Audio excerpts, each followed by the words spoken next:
We need one more commissioner for a quorum. Here we go. Yeah. Summer's always tough.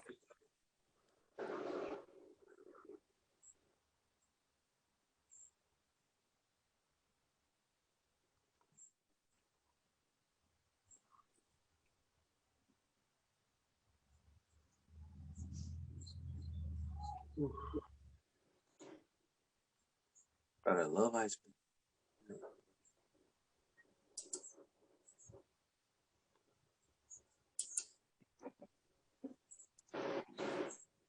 It can't be correct.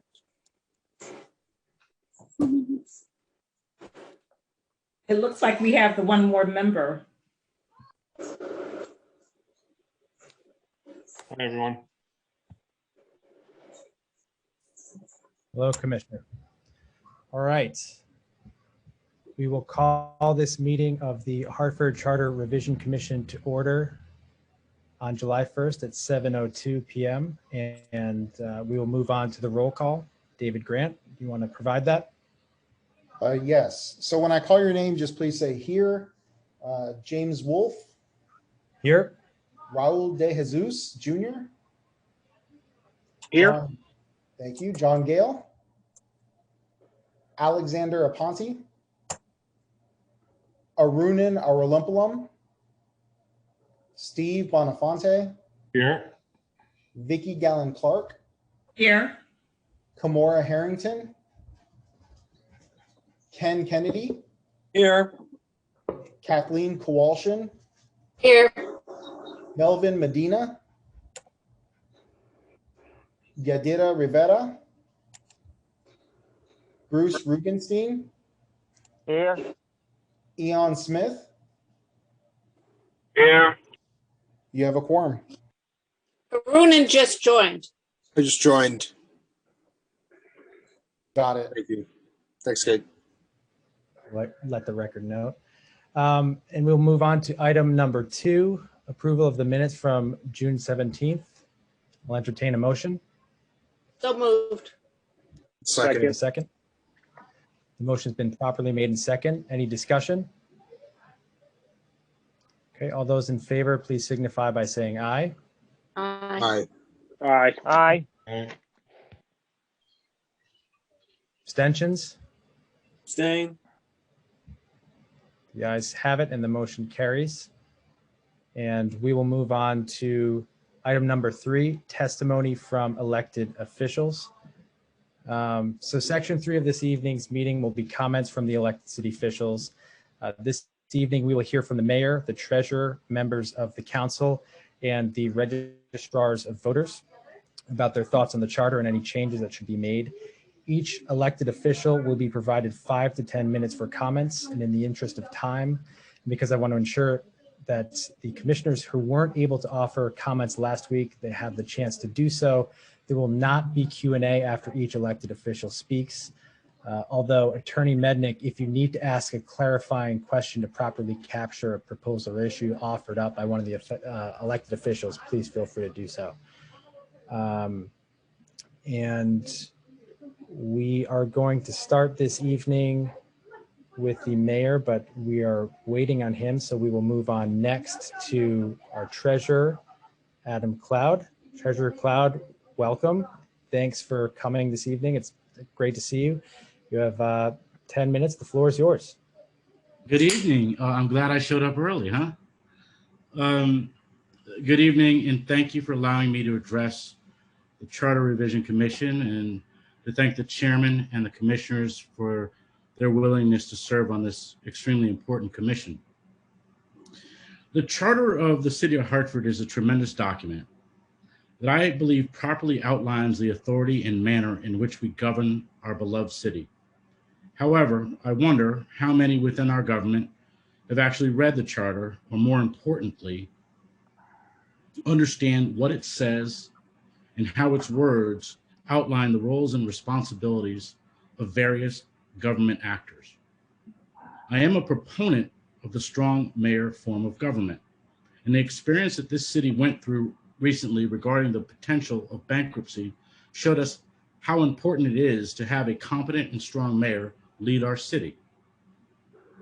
I also believe that since the implementation of the strong mayor form of government, we've strayed away from what the charter intended, which was to have an inclusive form of government that consists of an executive, legislative, and financial branch that provides for a comprehensive form of government. My comment is not about whether or not we should have a strong mayor form of government. Rather, my comment creates a question.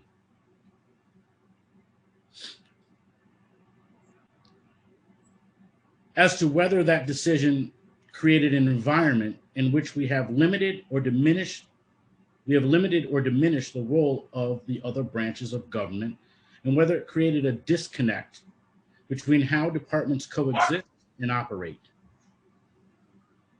That disconnect creates inefficiencies that cause persistent delays, mistakes, duplication of efforts, and a lack of precision in how we deliver services to our residents.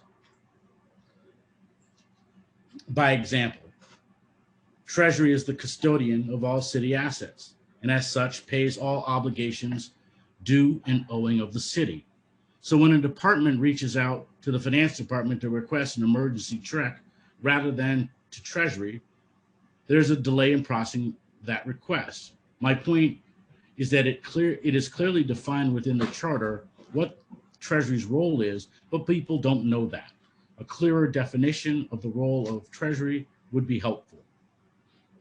Another example was when we learned that new employees who were onboarding onto the city's HR system, well, we learned that there was no information about how to enroll in either the pension fund or the city's 401A plan.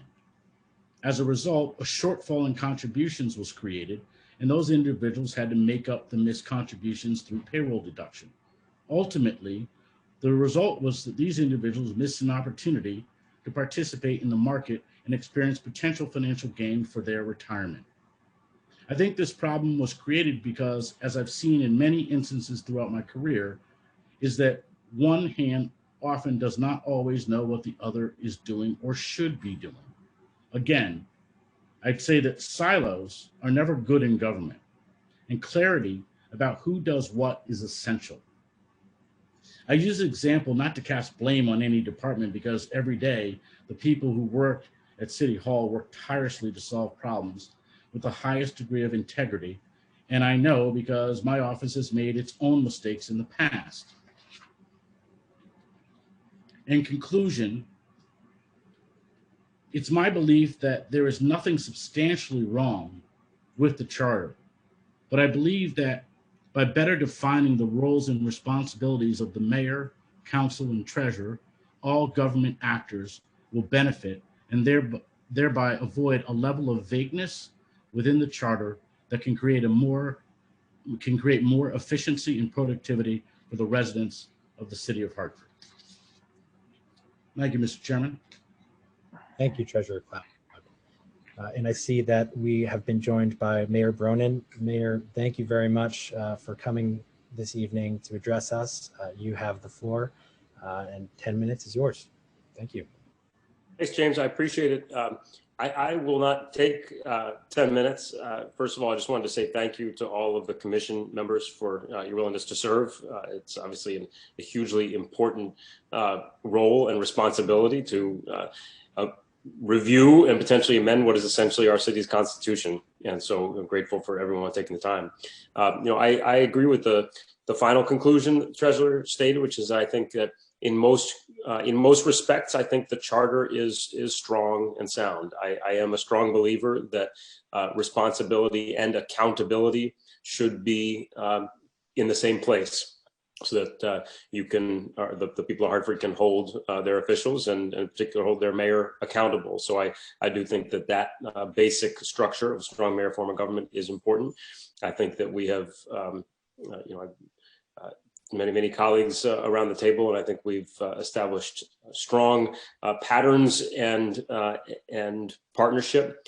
And I look forward to seeing the work that the commission does. I hope that there's opportunity to engage with the commission as the commission identifies some possible changes that may be considered for feedback and conversation about those possibilities. And of course, I know the commission will be doing that with the community, but I think that's hugely valuable, as is further discussion with the folks who are assembled here.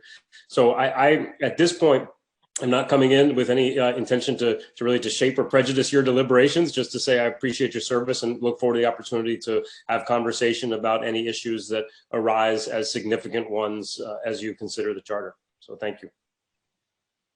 Absolutely, and we look to keep an open dialogue with all the elected officials here in the city. So thank you, Mr. Mayor, for coming out tonight and your kind words. Next, we will move on to the City Council, and we'll start with leadership and then go in alphabetical order. So I will move on next to our Council President, Mally Rosado. Council President, you have the floor. Thank you, Commissioner Wolf. I'm just going to piggyback off what our mayor has said. First of all, I want to thank the commission for volunteering their time to see this process go through. I am currently having conversations with the community and hearing what they have to say. They have a lot to say, a lot of input. So I am going to wait until we have further dialogue and I have further conversations. What I've heard a lot from various members of the community is that they'd like to see 13 council members in office, 9 elected and 4 appointed, one from the south end, from the north end, downtown, and the west end, because some of the districts just don't have representation on council. So that I thought was very interesting to me. So again, thank you all, and had the floor back to you, Commissioner Wolf. Thank you, Council President. Majority Leader Clark, the floor is yours. Thank you, Mr. Chair.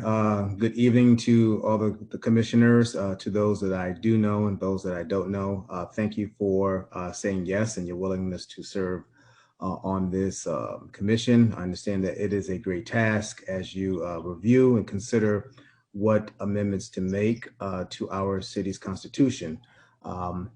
Thank you for this opportunity to speak before you. I'm not going to take up the allotted 10 minutes. I'm just going to be real brief and cut right to the chase. I actually have some specifics I think I want to have before you to consider as you deliberate as to what should be amended in our charter.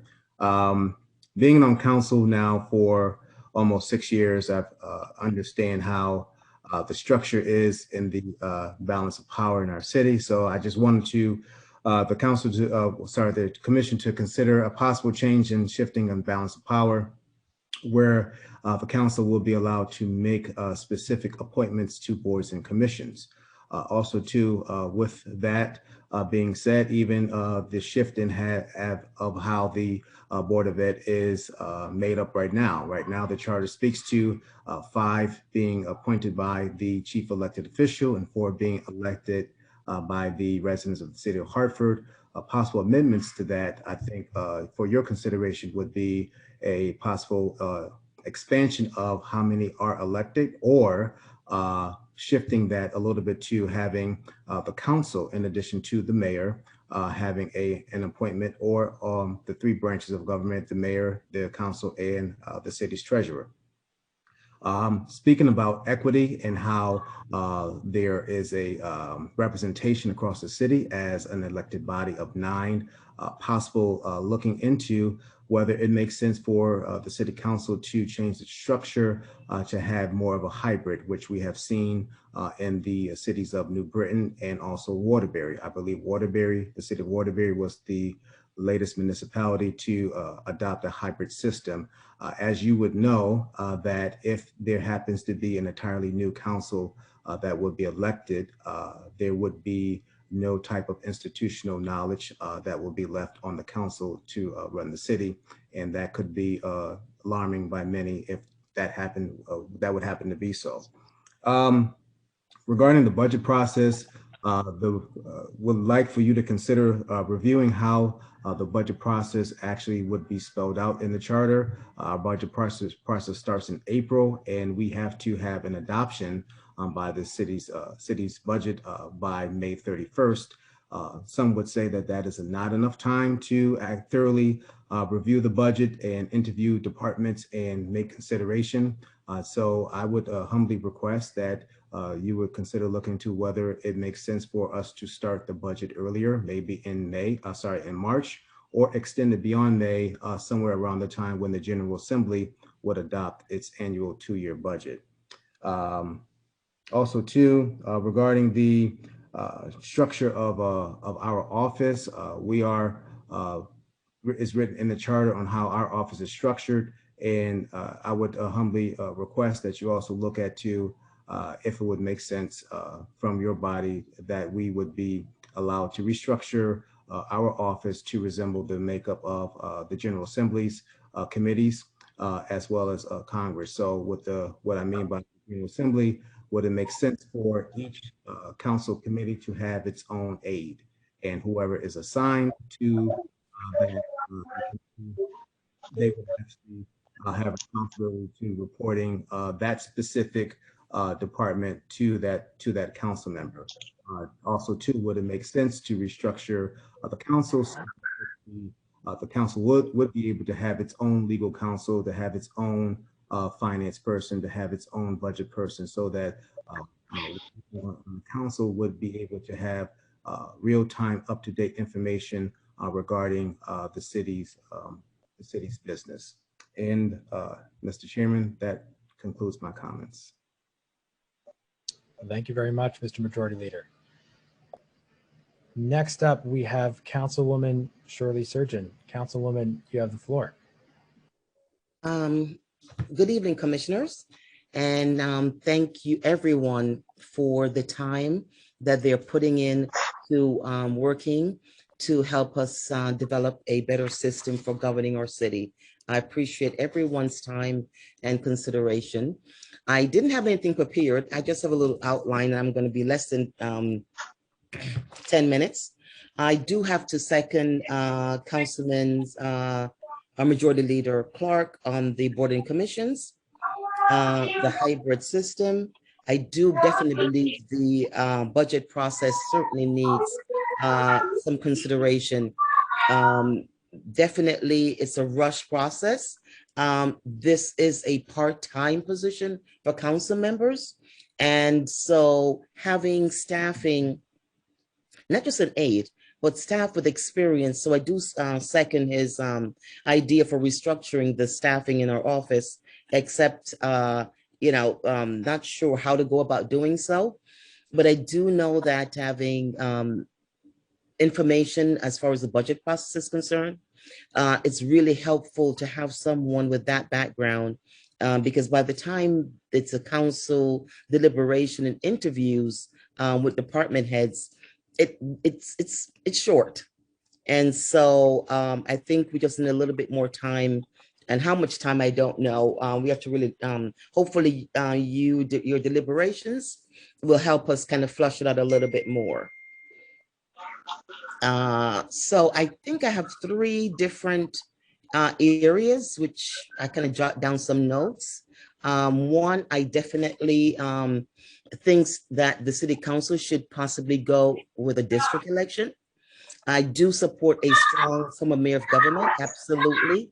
But what I've been finding out in my short time in council is also that each community is looking for representation.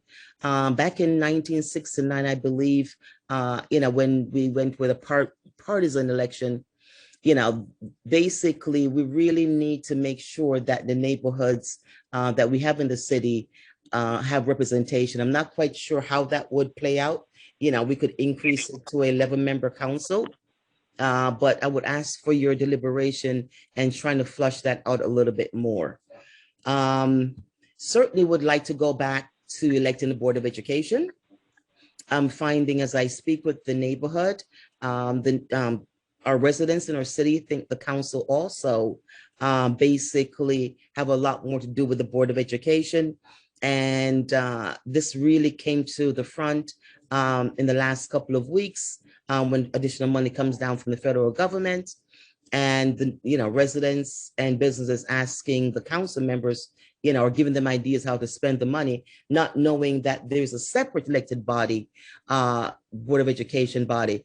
So I certainly would like to see go back to the community or the residents or the voters in Hartford adopting their Board of Education members.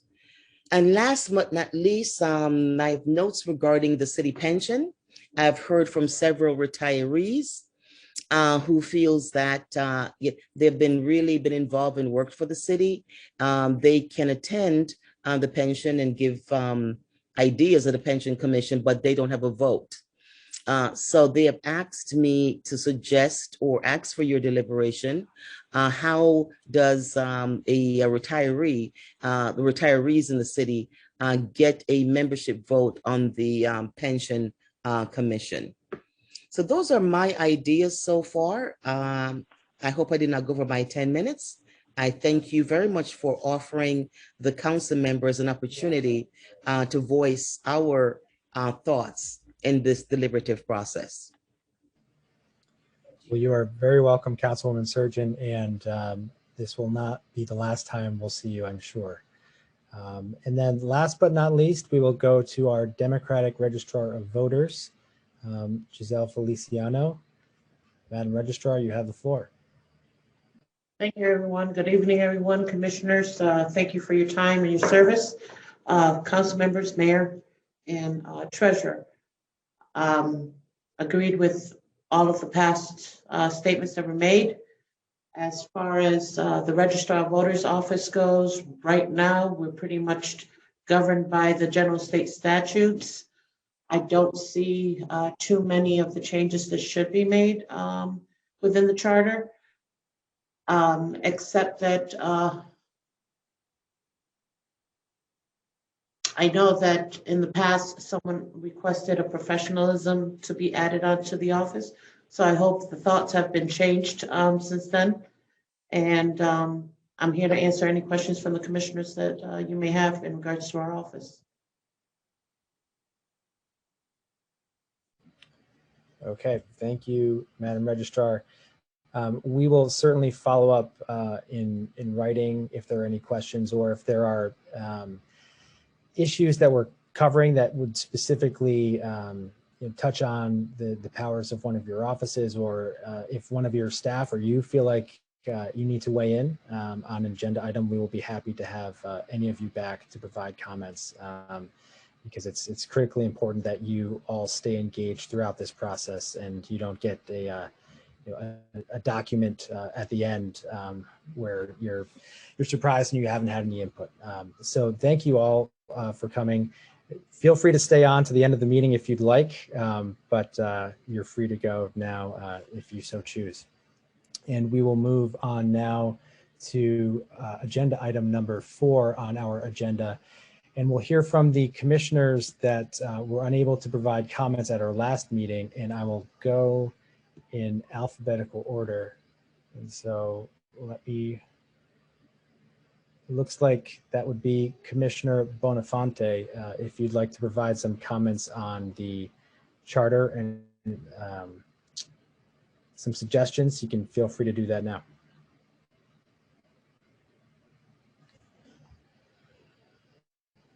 I think Commissioner Bonafante may have stepped away. We'll come back to him. Commissioner Gallen-Clark.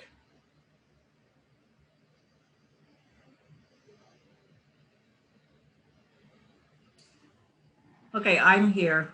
Okay. You have the floor.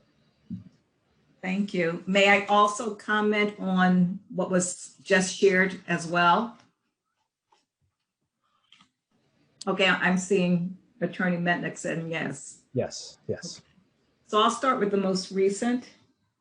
I do echo I actually support the recommendations that Councilman T.J. Clark shared, looking at the appointments for the Board of Ed versus elections. I really believe from talking to residents that they would like to see a more balance in their favor as far as Board of Ed elected individuals. And I think Councilwoman Shirley Surgeon actually echoed that as well. So I certainly support that. I've been talking to residents as well. And what I'm hearing is they believe that the city is not being fairly represented, that there are other areas that have more representation than currently exist. And so having a district, a city council where there's a district representation, I think that would be more advantageous and residents would feel that their voices are actually heard.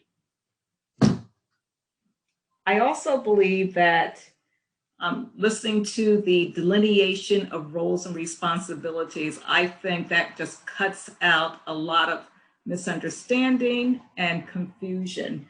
So I'm a big proponent on ensuring that there's clear identification of roles and responsibilities. And then looking at the notes from the last meeting, I think that we should explore the possibility of the Hartford Public Schools superintendent reporting to an individual. I think that's something to explore, something to look at best practices, what other towns and cities are doing.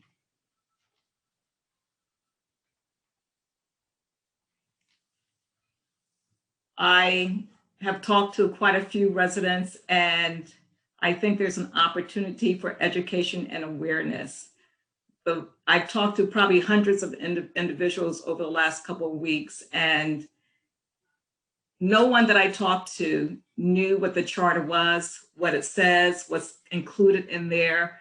And so I think there's a huge opportunity to educate people regarding what that document is, that it's not just a document that sits on the shelf, but how that process that's included in that document can work on their behalf and ensuring that they have a voice as far as the city charter.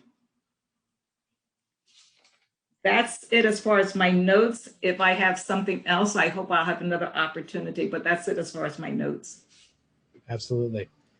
Thank you, Commissioner Gallen-Clark. Steve, is there anything that you wanted to comment on with regards to commissioners? Yeah, I think one of the issues that really has intrigued me in this process is the concept of determining whether the school superintendent would have a supervisor or somebody that he or she would report to. And I think we'd have to examine the way school boards are structured. There are unique authority and power that they have. And I think the theory behind mayoral control of the schools was precisely that. That the mayor would be the executive that the school superintendent would be accountable to and respond to. And so there seems to be a conflict in thinking between wanting to go back to an all-elected school board or a school board that's tipped to the public, and then to try to find an accountability standard for a school superintendent. In Bridgeport, former Mayor Finch, I almost called him late Mayor Finch, former Mayor Finch, really tried to have a system where there was total accountability to the mayor. In New Haven, John DeStefano and all his predecessors had full accountability, and it doesn't always work out, but there are ways to do it, and it's an issue that intrigues me, but we'll have to see how that works under the statutory construct of the Board of Education statutes. Okay, thank you for that commentary. Commissioner Bonifante, we'll go back to you if you'd like to make any comments. I think, thank you, and thank you to all the presenters to provide the information that they have tonight, and I'm sure we'll be hearing more from everyone. I think one of the foundational pieces that I've taken away from the discussions I've had so far, as well as the experience that I know many of us have had with the previous type of government, the council mayor type of government, is I think the interest in ensuring that the political accountability for the decisions that are made are not diffuse, but are centralized and are clear. And so I think one of my guiding principles as we ask ourselves a lot of these questions is what we seek to do, will it provide more clarity and more linear accountability, or will it seek to diffuse and create less so?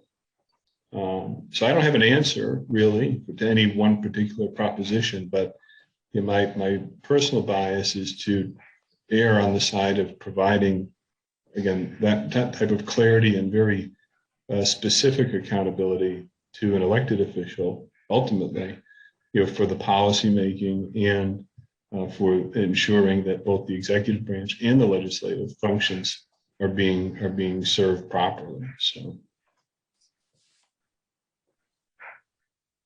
Okay, thank you, Commissioner. Up next, we have Commissioner Kennedy. Good evening. Good I evening. want to thank the the elected officials for their comments and ideas. I think a lot of their suggestions were constructive.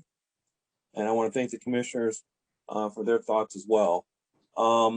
If I can start with, I believe probably one of the greatest problems in the city has been voter apathy. If you look at our vote participation from the 90s to the current time period, it's on a downward trajectory for some time. As I talk to people, and I could be wrong, sometimes people are just not invested in their government. They feel the outcomes are already decided, that they're not part of the political class, that their vote or opinion doesn't matter. If you also add into that there's often not what they consider representation in their municipal government from their part of the city, you kind of understand and see their frustration. I would hopefully like to address that specific issue. And I think the way we could do that is, looking at the council, the biggest complaint I heard as a member of council and going after that is going after my time on council is that the council was not independent enough, that it was too compliant. Now, I often disagree with that, particularly as an elected member, but you still hear the same complaint cycle after cycle. And I think part of the problem is that the mayor and the council are elected at the same time and at large elections. And then when you get to the Board of Ed, we have very little participation in the register of voter of Board of Ed elections, but they're very important to the outcomes, directions of our city. And I think we can address both at the same time. I'd like us to have a council with staggered elections. We have had instances in the last 30 years where we have voted out an entire council.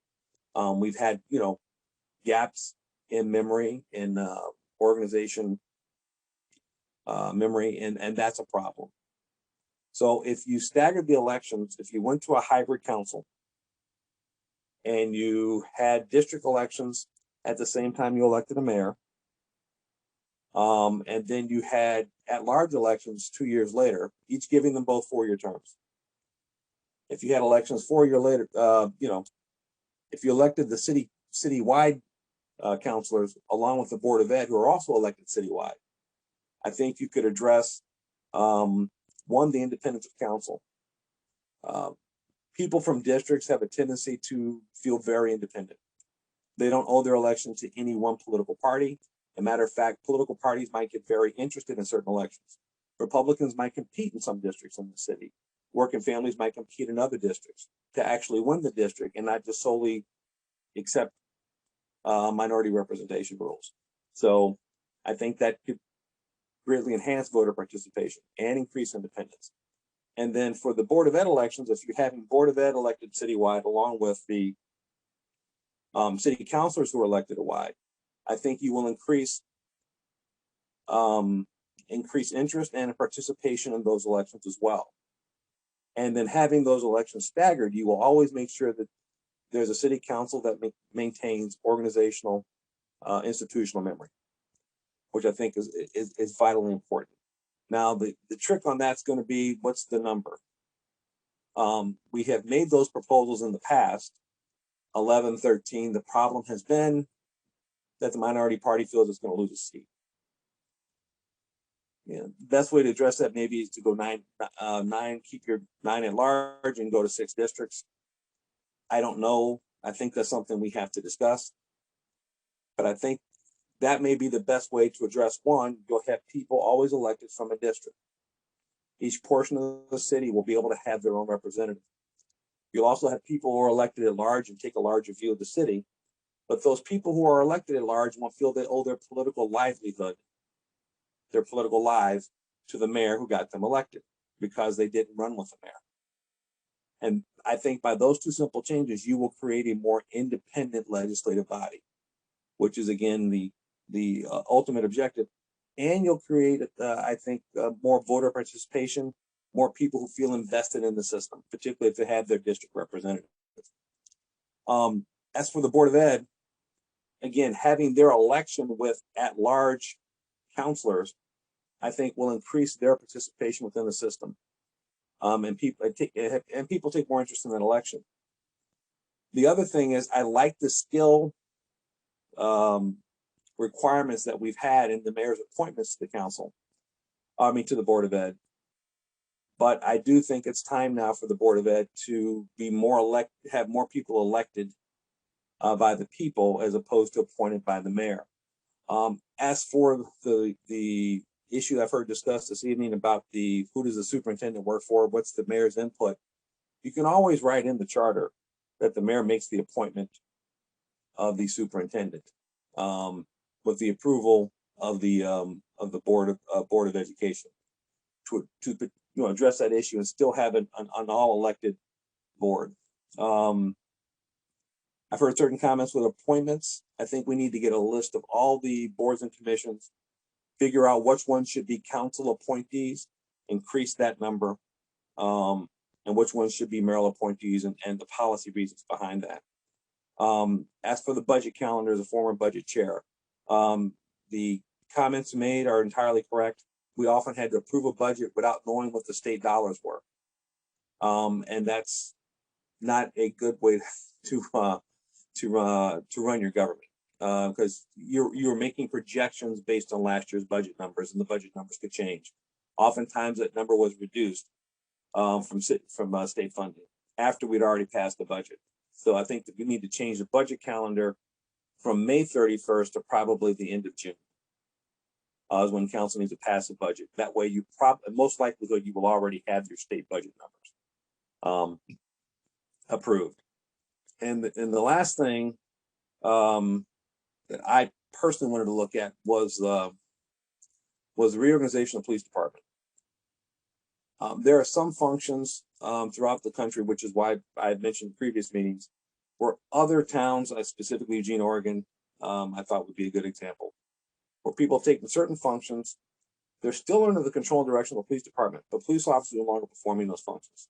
We have police officers, for example, pick up homeless people throughout the winter. They often engage in some domestic disputes, which necessarily are not violent and could be handled by other folks. There are people who handle some psychiatric issues.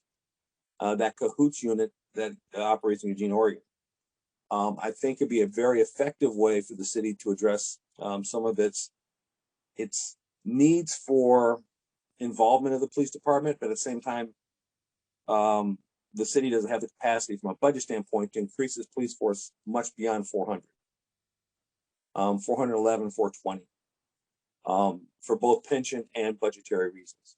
But you could have that done by a force that is not governed by the police contract, although police determine when those individuals are going to be called. They can probably do it cheaper and free up our police force to respond to more traditional violent needs of our citizens. So I think there's some things we can do to help our police department perform their role better, and at the same time get better services from people who are more equipped to deal with some of the social issues, some of the psychiatric issues, because police simply are not trained for those things. And other people can handle those things. And if they need the police to come in, they can always make that call. But again, under that system, the initial person who does the intake call makes a decision as to who gets the call, who's involved. I just think that could be a real good budget saver for the city, as well as improving services. The treasurer's comments on a clear role, the definition for the city treasurer, I think is appropriate, as well as maybe even have an entire retiree input, you probably should put that question to the treasurer. I have no objection to that. I think that's probably an excellent idea. And with that, I have no further comments. All right, thank you, Commissioner Kennedy. Steve, anything? I had to unmute myself. Thank you, Commissioner Kennedy. I, like you, chaired a finance committee of a local legislative body and had the same frustrations during that that period of time. During the May session, we were able to get budget information, but during the June session, we could not get budget information in time. One of the things that the pandemic proved, I think moving approval out to the end of June may be difficult if for no other reason other than you have to get tax bills out.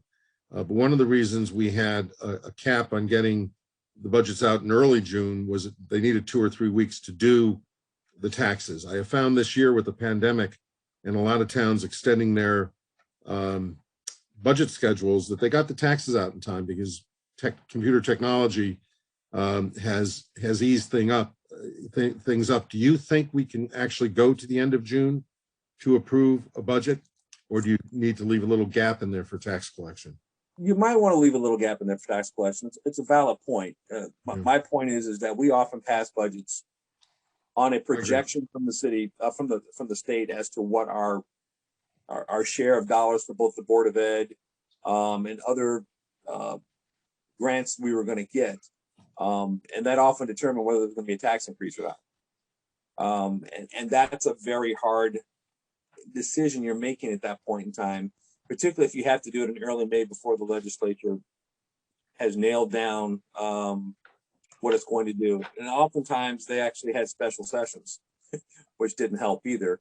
But I think if you gave the city council just a little bit more time to see what the state legislature was going to do, they might be able to come up with a better and more concrete budgets. That's, I thought, a valid suggestion.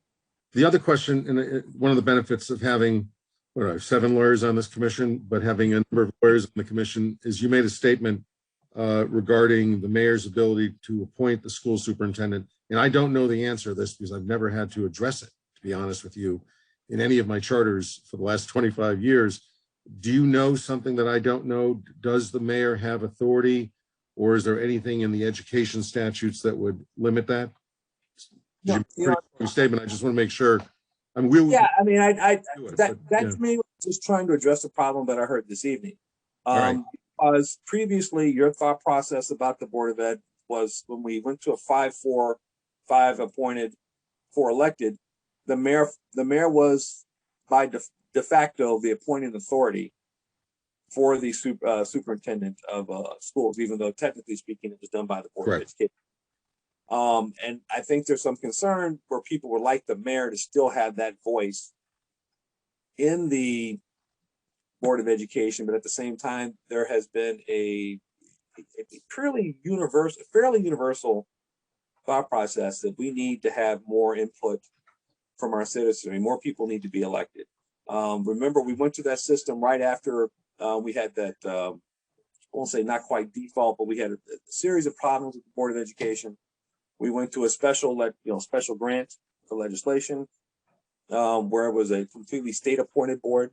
They ran the board for, I think, 5 to 6 years, and then it was slowly turned over to the people of Hartford and the citizenry, and then that's when they came up with the 5-4 appointment. And I just think we've got to figure out a way to get more people, at the very least, maybe from 5-4, maybe we have 6 elected, 3 appointed. But at some point, and yes, but I mean, I thought I'd throw that out there. Basically, is it possible just have the mayor be the nominating authority, but the Board of Ed be the ratifying authority? All right. I think it's a great idea. We'll have to look into it, but I didn't know whether you had an authority for that. But not saying there is an authority. I just wanted to see if you did. Thank you. No, I did not. Yeah. Thank you, Mr. Chairman. Thank you. And next up, we have Commissioner Smith. Commissioner Smith, the floor is yours if you'd like to make some comments. Hi, thank you very much. I'm going to reserve my comments at this point as I'm trying to understand and digest some of the concerns about having a strong mayor or government being the only way in which we can really have any sort of accountability. So I'm going to reserve at this time while I sort of mull over certain issues that were raised. Thank you so much. Thank you, Commissioner. Are there any other commissioners that spoke at our last meeting or spoke at this meeting that would like the opportunity to speak again? If there are, feel free to raise your hand and I will call on you. Going once, going twice. All right.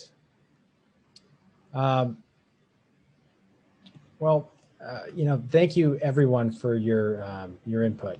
This has been a great process. And when I say thank you to all of you, I mean the elected officials who came out tonight and the general public as well as the commissioners. It's clear that there's been a lot of thought and time that's gone into the comments that have come from everyone who's provided testimony over these past few months. To close tonight out, I'd like to make— I see a hand raised. Oh, here. Chairman Wolf. Treasurer Cloud. Yes, I'm sorry, but I thought if it's appropriate, could I just respond to a statement and suggestion that was made? Yes, I'll allow that. Thank you. Thank you for the time and opportunity.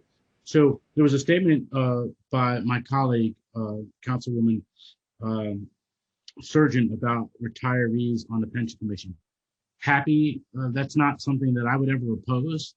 I think more voices are important. Currently, the way that it's the Pension Commission structured, there are 3 appointed voting members, and they're appointed by the mayor alone. There is an employee representative who doesn't have a vote. So if a retiree wanted to come on, you'd have to respect whether or not that person has a vote or not a vote. The second thing I'd say that's important to that issue of a retiree is that historically in the city of Hartford, we have not provided, and I understand the clamoring from our retirees, we've not had a COLA since 2007. A cost of living increase adjustment. And so it's currently set up so that the only way a COLA can be given to retirees is if through a mayoral created task force that encompasses myself, used to be the city manager, it's now the CFO, makes a recommendation after consulting with retirees and our actuaries, and then we provide a recommendation to the mayor with a cost associated with it. The mayor has the sole veto power on that decision. In my tenure, I've presented it 3 times for an increase. It hasn't happened. So one of the commission tasks or questions might be, do you want to allow the council to be the arbiter in decision-making relative to a COLA because it's a budget matter or not? The second thing I would add that has been overlooked at times is that with regards to contract negotiations, where pension contributions are determined, historically, the pension unit and treasurer are not part of the negotiation. That is a fundamental, I think, a fundamental flaw, because how can you engage in a conversation about the contributions that impact the long-term liability of the fund without having the person that oversees the funds appreciate what's being negotiated? And so I think that might also be something to consider in terms of charter reform. Thank you for your time. Yes. Thank you, Mr. Treasurer. Steve? Yeah, I have a Treasurer Cloud, my good friend. It's nice to see you. I do have a question. I think that's a really insightful comment on the role or the lack of a role for the treasurer and your pension analysts in the collective bargaining process. I've just gone through this literally. I'm not quite done with it, where there have been many fights on the labor front because we were trying to include a new finance commission that we're creating, which is a fiscal watchdog for one of my communities. And one of the functions we created for it was to have it participate in the collective bargaining process, to work with our pension commission, There's no treasurer in this other town, but working with the pension commission and being able to analyze in real time while they're at the table, the projections and the numbers that are being negotiated. And the mayor and labor council erupted in opposition to that, arguing that it would be a violation of MIRA because the mayor is the city's representative and they negotiate ground rules, and that if you predetermine the ground rules, the unions would bring an unfair labor practice charge against the town. I don't tend to agree with that argument, but that is an argument that's been interposed. Have you raised this and have you gotten any feedback on that issue? Not relative to the pushback relative to the authority of the mayor to negotiate on behalf of the city. And I would add, I'm not necessarily suggesting that the treasurer's office would actually negotiate anything. It's just to be a participant, just like Corp Counsel's office, to ensure that the I's are dotted and the T's are crossed. That would be my one recommendation. And I can, by illustrating this point, recently, it came to my staff's attention that while the board negotiates, the Board of Ed negotiates their contracts with their unions, the city negotiates the retirement component of their contracts. Well, the city was not necessarily aware that they had that responsibility relative to BOE contracts. Now, the minimum contribution of an employee of the city of Hartford is 6%. The average contribution from some at the Board of Ed is 4%. Now, what's the impact of that? That delta, if raised to 6%, means that's a 2% reduction on the city's contribution out of the general fund to the annual contribution that the city makes. That's real money. Our last contribution was $54 million. So 2% of that is real money. That's my point. And I go back to my piece about silos, because we are the expertise in this environment. And if we're not in the room, things like that can get lost. Excellent. Thank you. I just wanted to point out, Mr. Chairman, members of the commission, that's a very lively issue. In one of my towns, we've focused an awful lot on inputs into the collective bargaining process because city councils have to deal with outputs, have to deal in a very short period of time, as I'm sure that the council president, if she's still here, Councilwoman Surgeon as well, know, and former Councilman Kennedy knows that you have a very limited period of time. You have about 30 days and maybe a few extra days if the mayor sends it in within the 14 time frame. So maybe up to 44 days, not a lot of time to really analyze numbers in a collective bargaining agreement. And if they foreclose you at the beginning of the process, and you have this limited opportunity at the end of the process, how do you ultimately influence collective bargaining? How do you influence things like overtime, which is all based on contractual formula, not on necessarily service needs. So it's an issue that's been addressed. I'm glad the treasurer raised it in the context of his expertise, and he has a particularly unique office, but it's an issue that pervades the council role as well as the role of the Board of Education and the role of the treasurer. So I think it's an important issue to think about. Yeah, I mean, I'd like as much information on that, Steve, as you could provide. I mean, those are excellent ideas and suggestions. You know, particularly as his office is the one that does makes the calculations and determines what the what the contributions from the city is going to be to all these different retiree benefits. It would make sense for at least for him to be in the room. If he's not, not the lead negotiator, but at least be in the room to advise whoever the lead negotiator is. Yeah, I think we have a hard time forcing the mayor to have particular people at the table, but I think the charter can address roles that the mayor would need to call upon or benefit from. And then the issue becomes, how does the mayor negotiate the agreement that they have at the table? Because that's the first thing they do. And so I think if you move in this direction next, I guess the chairman will talk about our next steps, but I think our next step is to start looking at priorities. I've got a lot of thoughts on panels that I could put together that might be helpful to look at this issue. Hey, and by the way, and through you, Mr. Chairman, Steve and Ken, getting into some legalese here, I do also wonder, though, given that the treasurer is the treasurer of the city, but also the secretary of the pension fund is responsible for, investment and administration to benefit those participants who are in unions, does it create a conflict of interest for me to be in the room? So I want to put that out there too, just in case that becomes a legal question. Yeah, I think it's a good point.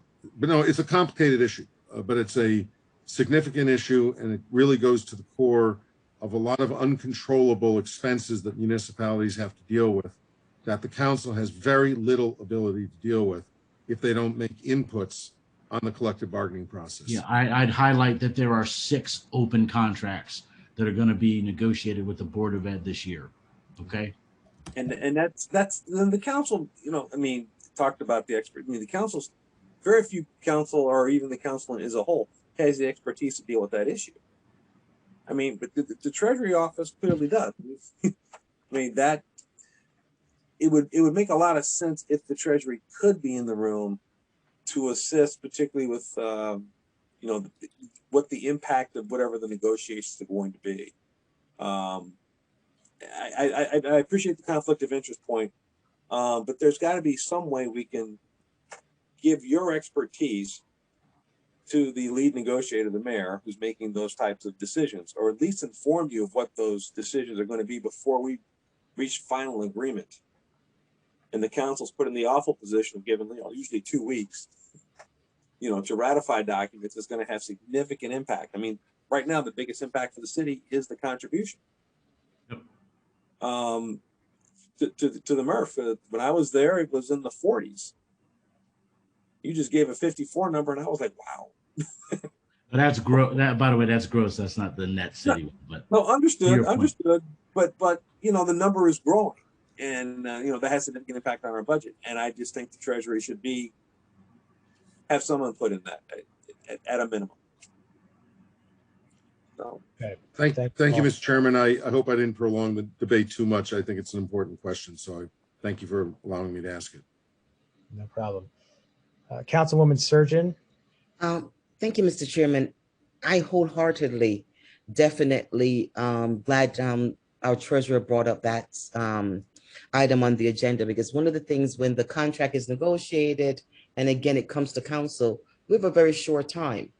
And by having a different aid structure in the council's office would be a huge help for when this comes in front of the council and it's on the agenda, it goes to committee. We have a very short time to actually look through this. All the council can do is rectify what the mayor form of government has negotiated. And so it would be nice to have some expertise in the council's office, because when you as councilman goes vote on some item and you go back to the community and you're being questioned, why did we give the police department a raise? Why this? So it's imperative that going along with Treasurer Cloud, great idea to also have some form of representation from the council, not being in the room with the mayor, but at least get some kind of updated process going so the council is not the last person getting this information. Not sure how that will work. Thank you, Councilwoman Sherman. Thank you very much, Mr. Chairman. And I'm going to recognize Commissioner Rivera. Would like to speak?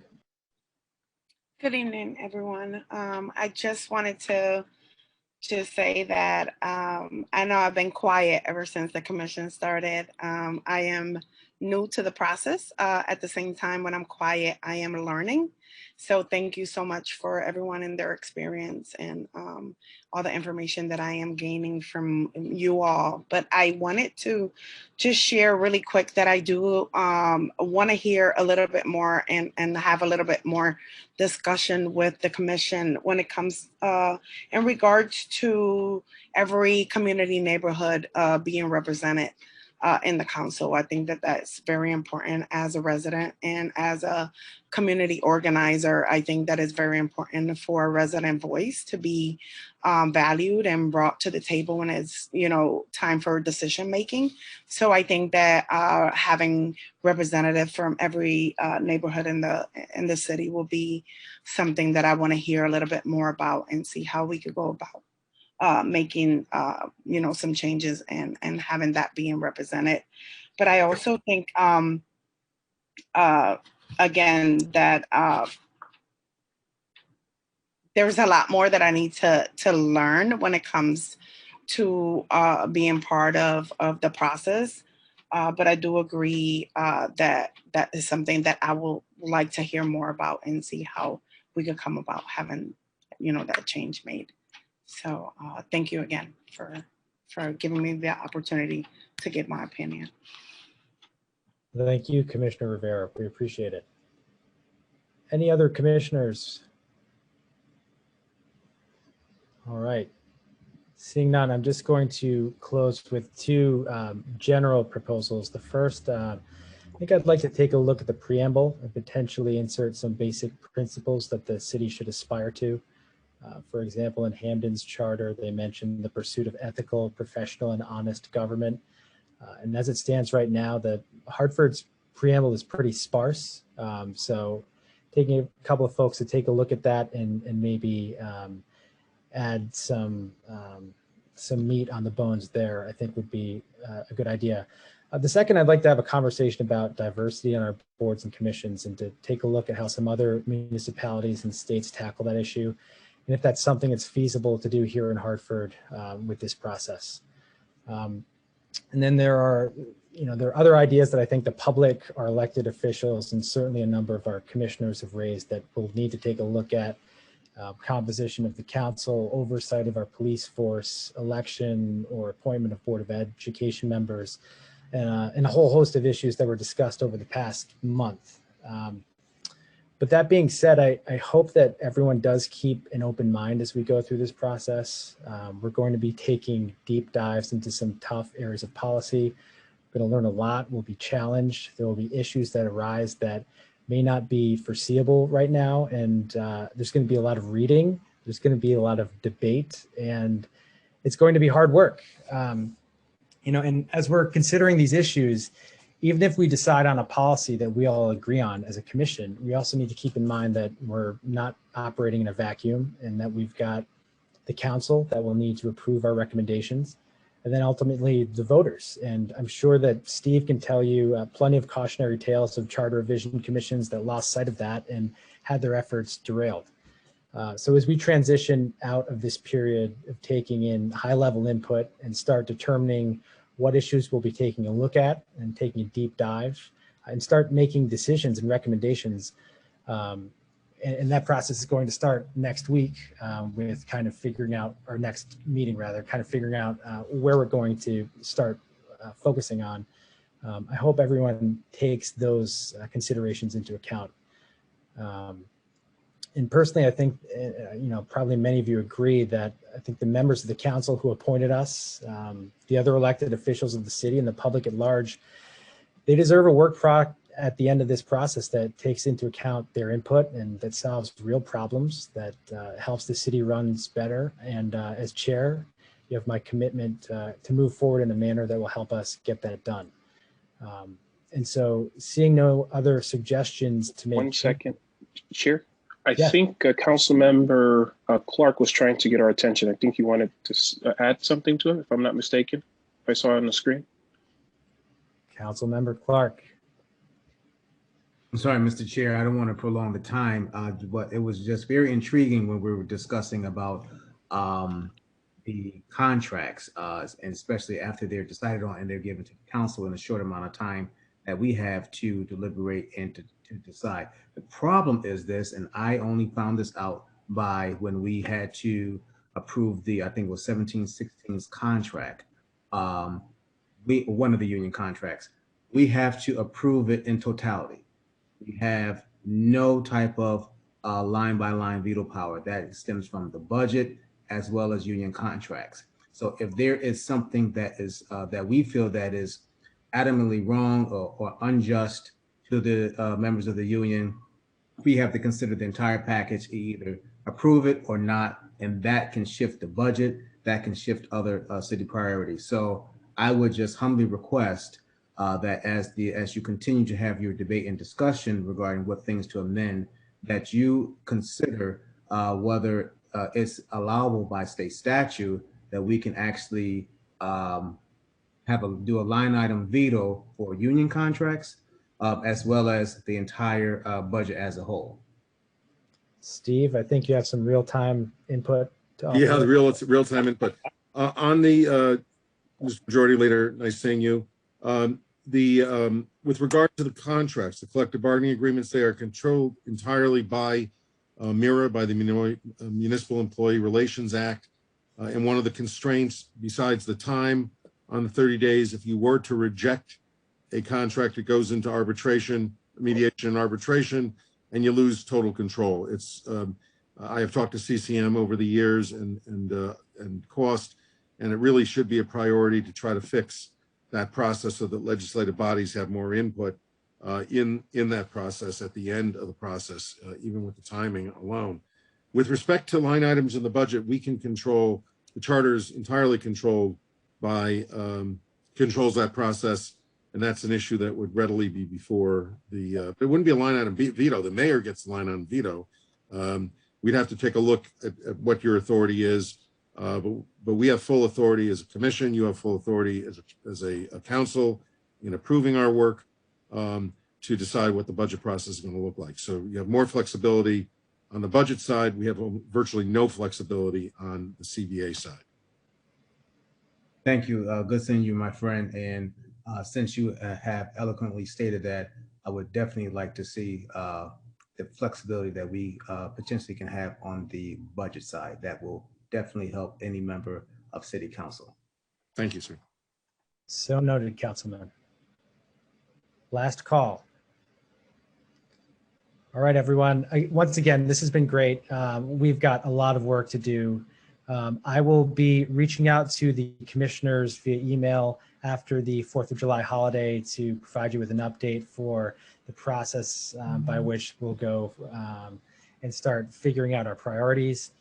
And Attorney Medic, you have something? I was just going to say, to supplement you, sir, I'm going to update the comment grid and to make sure all the comments from the council, from the commission and our elected officials is in that grid. That'll be supplementary to helping you get through the process in 2 weeks.